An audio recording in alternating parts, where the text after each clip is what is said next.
Guide was murdered. On the news this hour, Chimere Henry Ahonaya. A recent video emerging from Okpanam in Delta State, Nigeria, shows of a crossdresser who was almost lynched by community members for allegedly deceiving a client after he had paid 30,000 naira for a sexual hookup.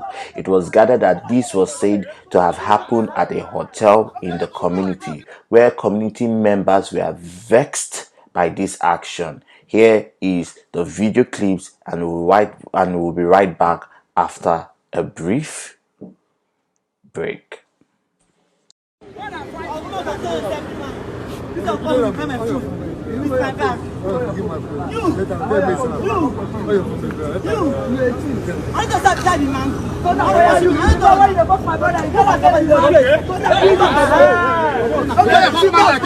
It was gathered on June 8 by Instablock Nigeria that a crossdresser had stood outside the gates of Okpanam Hotel in Delta State, Nigeria, where she had allegedly waved the customer down and bargained a hookup price for sexual encounter. It was said that during this interaction, or this section rather, when they were getting intimate, the client noticed that the said woman wasn't mourning, so he became very suspicious and started investigating the cause of the matter. On his investigation, he discovered that this said woman was a crossdresser. Now, there are so many questions to this said allegation. The first thing is that we know how homophobic Nigeria is, and we have situations where we have reported stories about crossdressers being stripped, crossdressers being beaten, crossdressers being lynched or burnt alive. Now, as community members, the first thing that comes to my mind is that we all are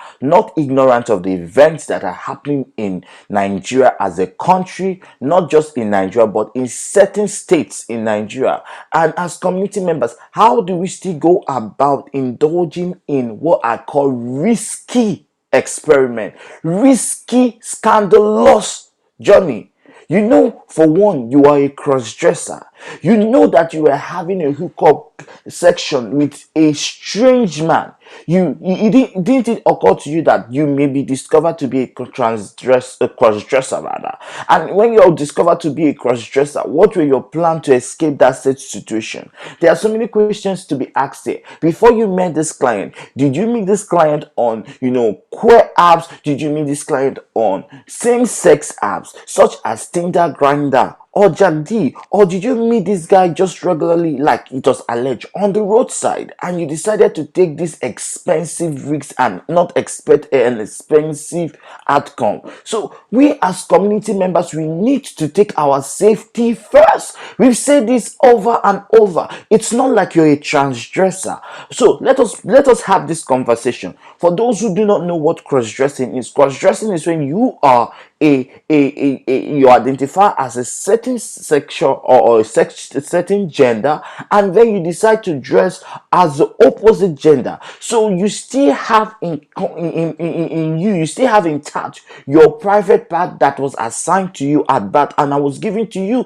by nature. So it is very important that we understand the terms and definition in the LGBTQ community. It's not like you have become a trans person where you've gone through surgery and when you have totally completely transitioned. So even if you were standing on the road and a man picks you up, he will see Toto, he will see boobs. Sorry for the foul language, but you will see Toto, you will see boobs. But you know that you have not completed the surgery and you are taking this risk. It is utter foolishness. I feel we as community members, like it was stated in the comment section in the last video, we need to take our safety first. You need to take your safety first. You cannot just foolishly put yourself at risk and expect NGOs to come and be bailing you. For us to bail you, for us to bring you out of this risky situation, is going to cost any NGO that steps in hundreds of thousands of naira. And we all know that these NGOs are not even receiving much funds for LGBTQ matters. We are hardly even receiving support from the government. We are hardly even receiving support from private investors or foreign aids. And now you want to take a risky situation and be jumping around like a monkey. You need to get some brains. As community members, we need to get some senses. Somebody needs to speak the truth to us. So on this matter, I feel that we as community members, we should do better. Let us begin to practice staying in the community. Boundaries. You want to have sex in the community. Boundaries. You want to hook up in the community. Boundaries. You want to do do it with the people you know. Don't go out doing risky games. And now to NGOs who are helping people, especially LGBTQ people who have been oppressed or who are in jail or who have gotten themselves into situations. We need to start examining cases. Examining cases and drawing out what I'll call the timeline of events that happened. And when we draw out this timeline, if we see that this was self-foolishness, we need to start asking people to pay some damage, amount of money. If we know that you knew this person is a keto, we discover they've told you he's a keto, and you still went ahead with strong head and jump inside there, then when we bail you out, you will pay the legal fee for bailing you out. You will pay the hospital fee we paid for you. You will pay all the service fees for you. That way people will have sense when they know they are paying for shit. So I feel NGOs should begin to analyze cases and even at helping cases, because I won't encourage anybody to abandon anybody, but even at helping every case, we need to start marking which one is upturned stupidity and which one is outright foolishness. And when we see this one is blunt stupidity, we begin to charge them for service fees.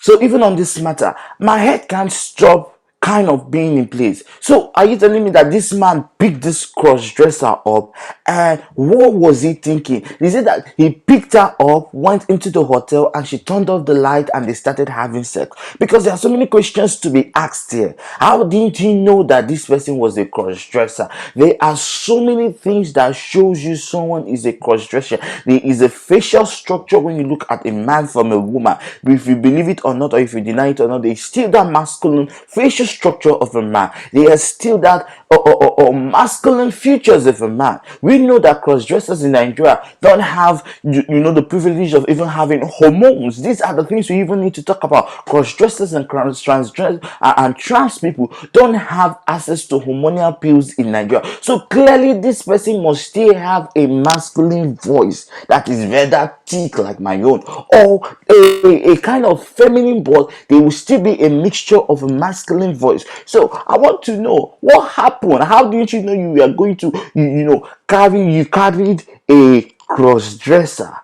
And upon your investigation, what was he investigating? Was it that he was looking for the book, we did not find the book, or he was looking for the toto, he did not find the toto? These are the things we need to ask. This is ridiculous. This is absolutely ridiculous from the both side of the story, both from the cross-dresser and even from the client story. Because actually, before you meet somebody and you pick somebody up, you need to look at the person. You need to be sexually attracted to the person. You need to have had a conversation with this person to know, okay, this is not my price, or this is not how much you go pay me, or this is not where they go, this is not what we go do. Did she have a limit of what they were going to do? For example, if you pick a shower tell you say, me I know they fuck, now kiss and romance and massage they do. You know, say now kiss and massage they do. So even if this customer was paying for kiss and massage, it doesn't matter to me. Honestly speaking, if na kiss and massage una bargain, you can't enter inside room, you start to look for where to touch, where to fuck. That is on your own side. As a client, you wrote that client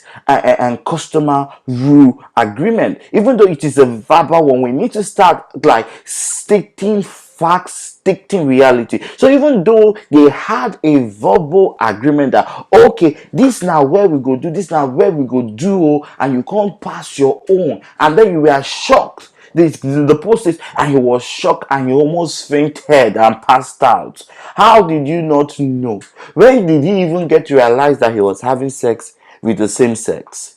Because that is what I want to know. Is it through the kissing, or is it through when the touching, or is it through the penetration? These are the things that I question when I see this blog. I kind of feel like these bloggers take so much joy from showing or from posting LGBTQ, related matter, which is queerbaiting. They love to queerbait a lot, and they love to portray the LGBTQ community in a bad light. And this has to stop. One way we can stop this is, one, we must consider our safety first. Safety at all costs, safety at all time. Anywhere they go, no say, okay, these places that they go now quite friendly places, very friendly restaurants, very friendly hotel. But how do we know these places? We know these places when we own these places. Like for me now, if I own hotel for Nigeria, this can't no go happen because I know it's going to be quite friendly places. So this still boils down to us as a community investing in ourselves, investing in our community,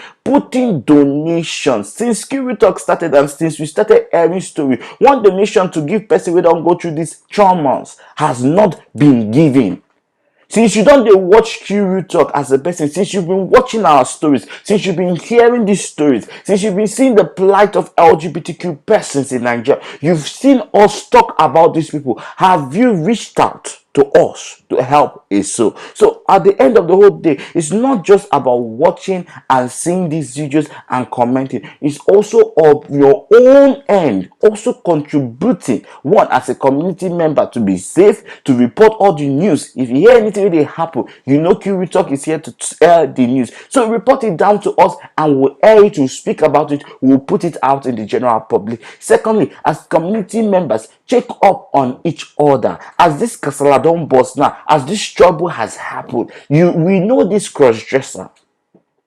Nobody is an alien in our community. We know this cross-dresser. So let us reach out to her. Let us, reach out to her. If you know her Instagram handle, if you know her Facebook handle, send it to us so that we can reach out to her, so that we can invite her also to come and tell her own story. Because everybody has the right to tell their own story. Don't be intimidated. Don't be blackmailed. Tell your own side of the story. And you that is watching me from the other side of the screen, also contribute to queer organization, contribute to queer schooling, contribute to queer housing, contribute to queer life, contribute to queer entrepreneurship, contribute to queer investment. It is not just about love is love, love is love, every year love is love. We need more things, actions now, and actions can only be gotten, one, through donations, through speaking out, and through investing and building. One way to invest, we cannot invest and build without money. We have started Kiwi Talk without money. We are going, but we need money to sustain what we have begun. We need money to sustain housing and shelter for LGBTQ people. So far from that, most queer people do the most horrible or the most risky rather job ever just to sustain themselves as LGBTQ people. You can imagine what this course just had to do just to make an end, just to make a living. I think also from her own side, she has a genuine reason. Nigeria has bashed her, Nigeria has criminalized her. She cannot even get a job because of her sexuality. Many LGBTQ people have been fired from the job because of being themselves, and they cannot even get more jobs. So we are in the hiding. This is high time we begin to invest in our community and we begin to talk about pressing matters. Stop the dancing, stop the festivity, stop the shaking, stop the sluttiness. We need to talk about business now. We need to talk about growth now. We need to talk about queer excellence. We need to talk about queer governorship and political state of the queer community. Thank you. I remain Chimerize Henry Ahonaya. Peace out.